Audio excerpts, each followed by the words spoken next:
Guys আমরা এখন যাচ্ছি মহিষাদল।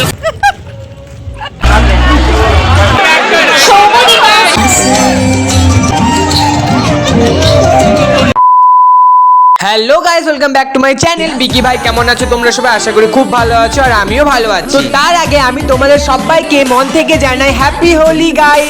তোমরা টাইটেল থাম্বনেল আর থোবরা দেখে বুঝেই গেছো যে এটা হোলির দিনের ব্লগ। হ্যাঁ জানি অনেকটাই লেট হয়ে গেছে, তোমরা প্লিজ কিছু মনে করো না। তোমরা কোথাও ভিডিওটা স্কিপ না করে পুরো ভিডিওটাই দেখো। আশা করছি তোমাদের সবার কার ভিডিওটা পছন্দ হবে। দিদি আর আমি অনেক সকাল সকাল বেরিয়েছিলাম, টোটোয় করে আমরা মানিকতলা স্টেশনে এসেছিলাম। আর আমাদের কপালটা এতটাই ভালো, স্টেশনে আসার কিছুক্ষণ আগেই ট্রেনটা চলে গেছে। আর ওই ট্রেনেতে দিদির বান্ধবী আর আমার বন্ধুরা সবাই চলে গেছে। তো আমাদের টিকিট তাদের কাছেই ছিল, আবার আমাদেরকে নতুন করে টিকিট কাটতে হবে। টিকিট কাটতে যাওয়ার সময় দিদিকে আমি বললাম ওই দেখ ওখানে একটা ছোট্ট করে পুজো হচ্ছে। কথা শুনে দিদি আমাকে বললো মনটাকে যদি বড় করে দেখিস ওটাই কিন্তু একটা বড়। দিদি কিন্তু ঠিকই কথা বলেছে, তোমাদের কি মত অবশ্যই কমেন্টে জানিও। যাই হোক আমরা এখন টিকিট কাটতে যাচ্ছি। টিকিটটা কাটার পর আমার আর কোনো ভিডিও ক্লিক নিতেই মনে ছিল না, কারণ ট্রেনটা এতটাই লেট ছিল। আমরা 2 থেকে আড়াই ঘন্টা স্টেশনে ওয়েট করছি, এই কারণে বিরক্ত হয়ে আর কোনো ভিডিও ক্লিক নিতেই মনে ছিল না। তো ফাইনালি আমরা অনেকক্ষণ ওয়েট করার পর ট্রেনটা এলো। ট্রেনটা কিন্তু লেট করে এলো, তোমরা দেখে বুঝতে পারছো যে ট্রেনটা প্রায় অনেকটাই ফাঁকা। আমরা বাইরে থেকে ভেবেই বেরিয়েছিলাম যে ওখানে 11টার মধ্যে পৌঁছাবো, কিন্তু ট্রেনটা এতটাই লেট করলো যে আমরা সেখানে পৌঁছালাম দুপুর 1। যেহেতু মহিষাদল আমি কখনো যাইনি, এটাই আমার ফার্স্ট টাইম। দিদি যেহেতু দোলেতে মহিষাদল প্রত্যেক বছর আসে, তাই আমার থেকে দিদি একটু বেশি জানে। তাই দিদি আমাকে বললো আমরা কিন্তু একেবারে খেয়ে দিয়েই যাব। মানে আমি বাইরে থেকে ভাত খেয়ে আসার কথা বলছি না, মানে স্টেশনের কাছে আমরা সবাই একটু হালকা করে মুড়ি টিফিন করছিলাম, কারণ আমাদের মহিষাদল পৌঁছতেই প্রায় 1টার কাছাকাছি হয়ে গেছিল। স্বাভাবিকভাবে ওই টাইমটা সবারই খিদে পায়। এবার আমরা খাওয়া দাওয়া কমপ্লিট করি আমরা অনুষ্ঠান মঞ্চের দিকে এগোচ্ছি। যেতে যেতে রাস্তায় ভিড়টা দেখো, এটা তো কিছুই না, তোমরা একটু পরে দেখতে পাবে যে ভিড় কাকে বলে। তো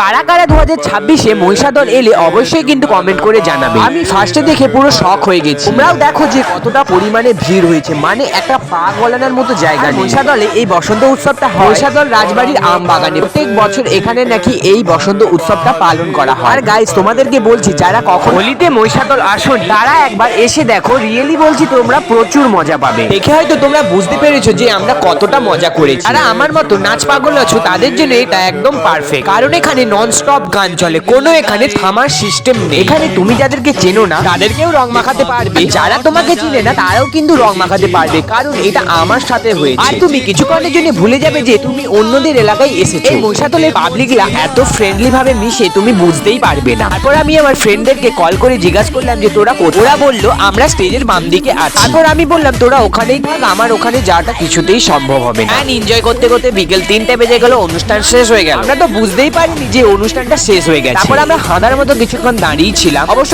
দাঁড়িয়ে থাকাটা বলা ভুল হবে, আমরা কিছু ভিডিও ফটো ক্লিক করে নিলাম। তারপর দেখছি যে আস্তে আস্তে আমবাগানটা ফাঁকা হয়ে গেছে, বুঝতে পারলাম যে অনুষ্ঠানটা শেষ হয়ে গেছে। দিদির বান্ধবী আমার বন্ধু আম গাছের গোড়ায় বসে সবাই মিলে আমরা অনেক ভিডিও ফটো ক্লিক নিয়েছি। আর দেখো অনুষ্ঠানের সময় কত লোক ছিল, আর অনুষ্ঠান শেষের পর মাঠটা কেমন ফাঁকা। আর আমরা তাড়াতাড়ি করে বাড়ির দিকে রওনা দেব, কারণ আমাদের কাউন্টালি গ্রুপের মধ্যে একজনকার বার্থডে, তাই রাত্রে আমরা সবাই মিলে সেলিব্রেট করব। বাড়ি যাওয়ার পথে দিদি আমাকে আইসক্রিম খাওয়ালো আর আমি দিদিকে পাপড়ি চাট খাওয়ালাম। তারপর স্টেশনে এসে দেখি যে কোনো একটা বসার জায়গাও ফাঁকা নেই, সবাই আগে থেকে এসে জায়গা দখল করে নিয়েছে, বাধ্য হয়ে নিচে বসতে হলো। আর আমার চুলের ভেতরে কত আবির দেখো, যত চুলটাকে নাড়াচ্ছি তত ভিতর দিয়ে গাদা গাদা আবির বেরোচ্ছে। আমার পাশে আমার বন্ধুরা বসে আছে আর দিদির পাশে দিদির বান্ধবীরা বসে আছে। এদিকে আমি আমার দিদির থোবরা রেখে হাসছি আর আমার দিদি আমার থোবরা রেখে হাসছি, মানে আমি ভিডিওটা এখন এডিট করতে করতে এখন হেসে ফেলছি। তাহলে তোমাদেরও কি আমাদের মতো আমাদের থোবরা দেখে হাসি পেয়েছে? তাহলে একটা ছোট কমেন্ট করে জানিয়ে দাও তো। আসার সময় কিন্তু অতটা ট্রেনের জন্য ওয়েট করতে হয়, মানে ওই আধ ঘন্টার ভিতরেই স্টেশনে ট্রেন চলে এসেছিল। তারপর স্টেশনে উঠেও গেলাম, 2-3টা স্টেশনের পর আতঙ্গিনী স্টেশনে নেমেও গেলাম। তারপর ওখান থেকে ডিরেক্ট বাড়ি এলাম।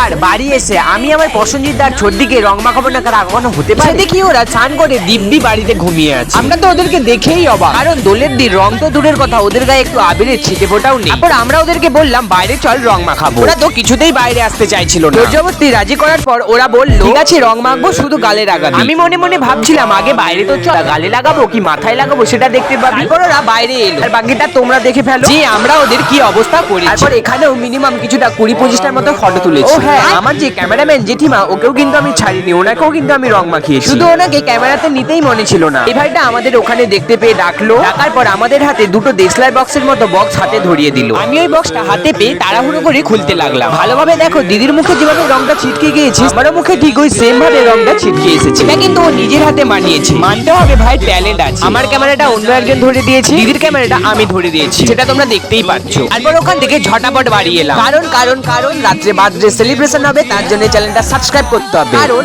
রাত্রে আরো একটা ধামাকাদার ব্লগ আসতে চলেছে। তো আজকে ব্লগটা এখানেই এন্ড করছি। আর তোমরা কেমন কি দোল খেলে অবশ্যই কিন্তু কমেন্ট বক্সে একটা পিক দিয়ে যেও। চলো টাটা।